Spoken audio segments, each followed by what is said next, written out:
Hello, I'm James Henry, and I want to welcome you to these Ash Wednesday reflections. Today is the beginning of a Christian season. If you are not Christian, it's the Christian season of Lent. It is a season of preparation that leads up to Easter, 40 days, often marked by things like fasting and self-reflection that prepare our hearts and minds for the Easter celebration. Ash Wednesday is when it begins, but if you are a counter and you count things, you will count that between today, if today is day one, and Easter is more than 40 days.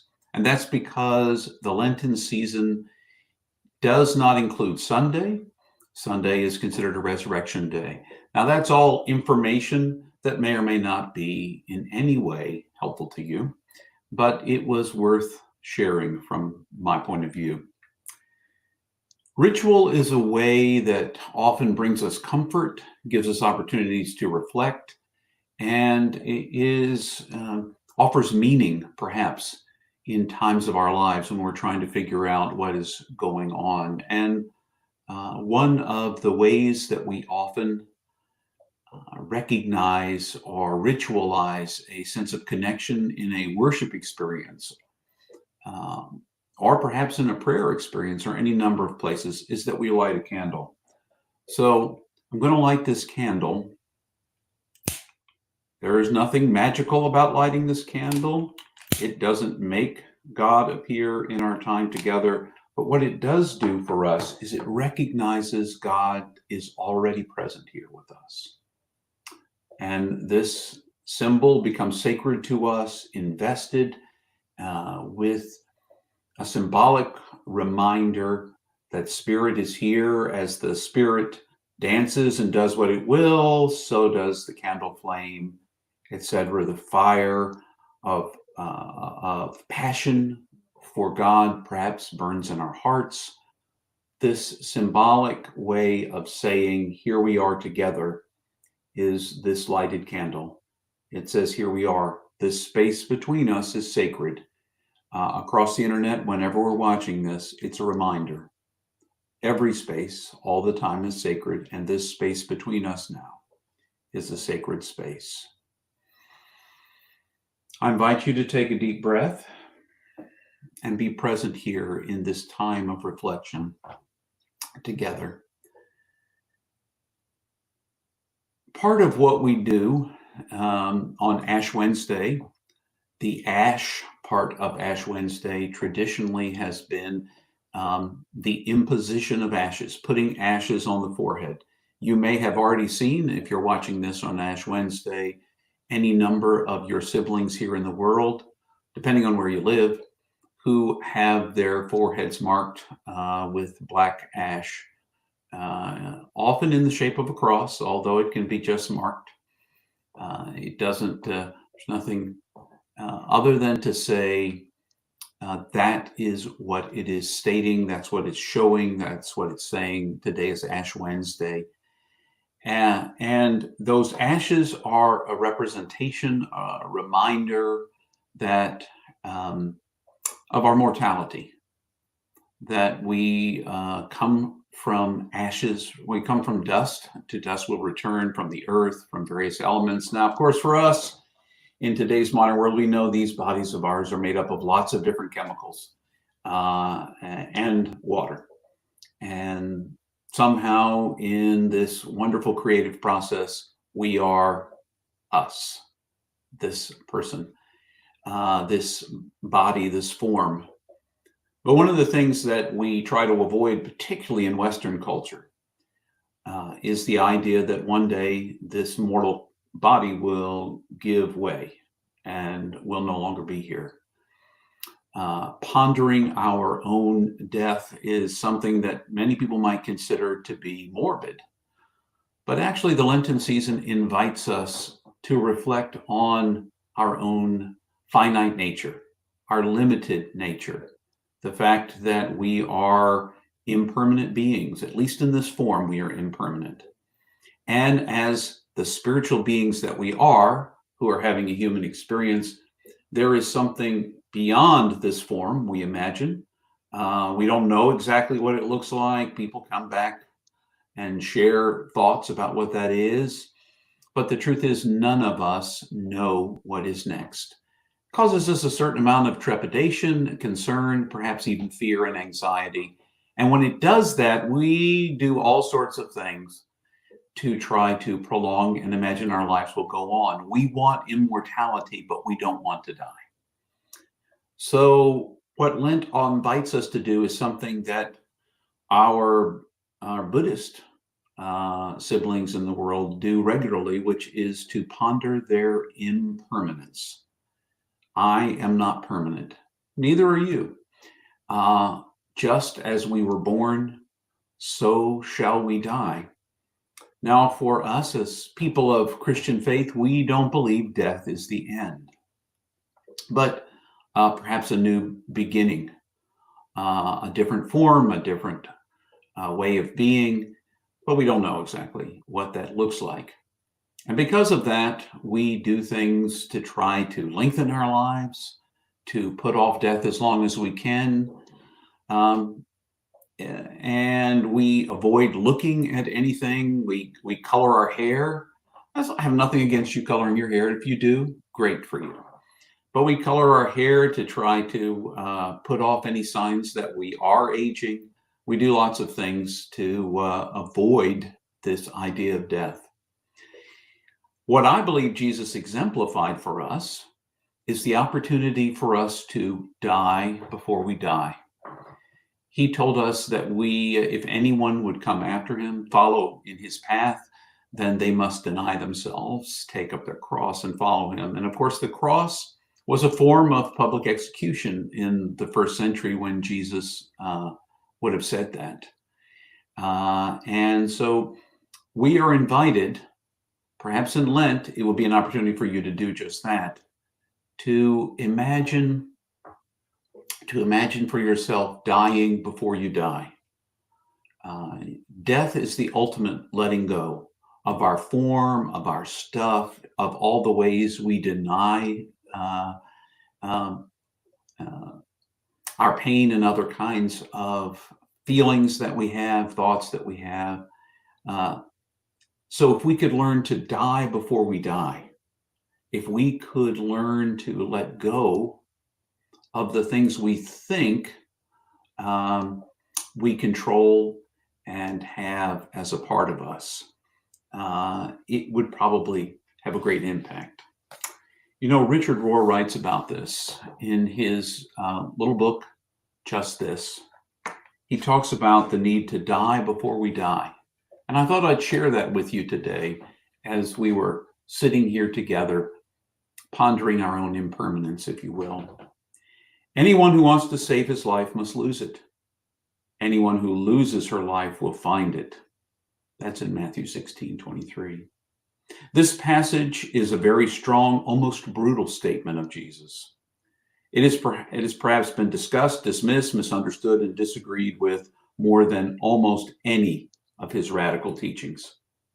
I believe Jesus says this in such a strong and absolute way because he knows the human ego fixes upon roles, titles, status symbols, and concocted self-images. And he wants us to know that these are passing creations of our own minds and culture. They are not, in that sense, objectively real. All of them must die. All of them must die if we want to be real.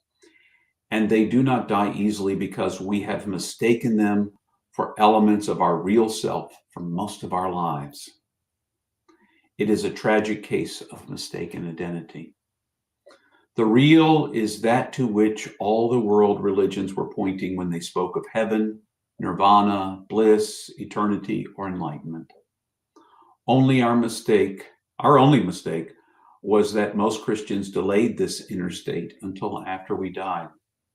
This distorted and delayed the whole spiritual journey. When we die before we die, we are surrendering to the real, to union with God now and here, and therefore later too. The human ego wants two things. It wants to be separate and it wants to be superior. This is why Jesus says this self must die for something much better to be found. The reality for each of us in this world is death is a bit frightening. It's hard to make peace with, especially when it's so unknown, when the parameters of it are unclear. All we know is what we've observed in others, people whom we've loved, people, sometimes not people, animals. Just in the other room, we have a box that contains the ashes of our first family dog, Buddy. And we have those ashes around. It's not Buddy anymore. Buddy was much more than that, than those ashes that remain in that container. And yet, for the human eye, that's what we see when a person goes, is those ashes, that dust, that empty husk that is the body. And we wonder what is life, and we wonder what really matters. Well, Ash Wednesday invites us to a period of reflecting on how our impermanence is real, how mortal we truly are. And that actually sets us free. As we begin to realize that our life is limited, it does not go on forever, even if we prolong it for a couple of years. To what end? What will we do with those prolonged years if we don't have an impact on one another, if we don't learn to love better, bigger, and become who we are? I come from a line of people who live long, and they live long and beautiful lives. Both my parents, who probably will watch this, are still here. Dad and mom are still around, and they set an example for me of what a meaningful life can be. They still engage with us. They still talk to us. They still share wisdom with the three of us. I'm the eldest of three. And they've shown me what a good long life looks like. But sometimes in our society, we're all about just living longer. And we imagine living longer is living more. That reminds me of a quote that I remember from the movie Braveheart. You know, everyone dies. When threatened with death, William Wallace says, everyone dies. Not everyone truly lives. We are invited to truly live, but part of truly living is recognizing that eventually we will die. I don't know what the next place looks like from here, but I know what this place looks like. And I know that part of being here is an invitation to engage with my limited capacities and my limited abilities to the best of my ability through grace and love from God, to engage that love with the rest of the world. That's what Ash Wednesday begins, is the opportunity for us to reflect on that, to make a sacred practice of saying, I won't go on forever in this form. What can I do about being me now? The me that God always imagined I would be, the gift that I am to my neighbor. There are many reflections, even country songs, about what to do when you come to the realization that life is limited. And part of that is to really live,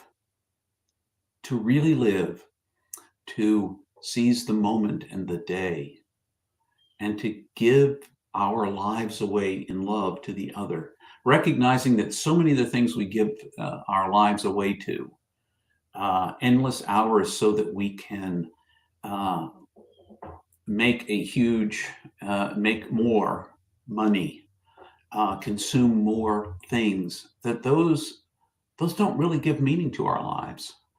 We discover that once we have things that we imagined would make us happy, that we need more things to make us happy. One of the ways we avoid thinking about our death is consuming lots of things, whether it's food or other substances, alcohol and drugs, other things that stuff, faster things, bigger things, prettier things, newer things that allow us to imagine for a moment or forget for a moment about our own limited nature. I'm not saying don't enjoy your life, because I think that that's really important. But I am saying that in your finite life, is what is most important the accumulation of things, or is it the giving away of love and friendship with others, sharing your life, building a community, opening a door? I mean, these are the kinds of things that I think make a life worth living. To die to the things that aren't real so that we can really live. Seeing suffering, not turning our eyes away, but seeing suffering and helping to carry the suffering of others, and perhaps intervening to help end the suffering of others. Those are possibilities, but part of it is recognizing I can't do everything. What can I do? What can I do with this one wonderful form filled life that has been given me, entrusted to my care? You know, a passage of scripture often used is from Genesis. It's a beautiful piece from my perspective, and I'll read it to you from chapter 3, often used on Ash Wednesday. It's chapter 3, verse 19. This is God speaking to human beings.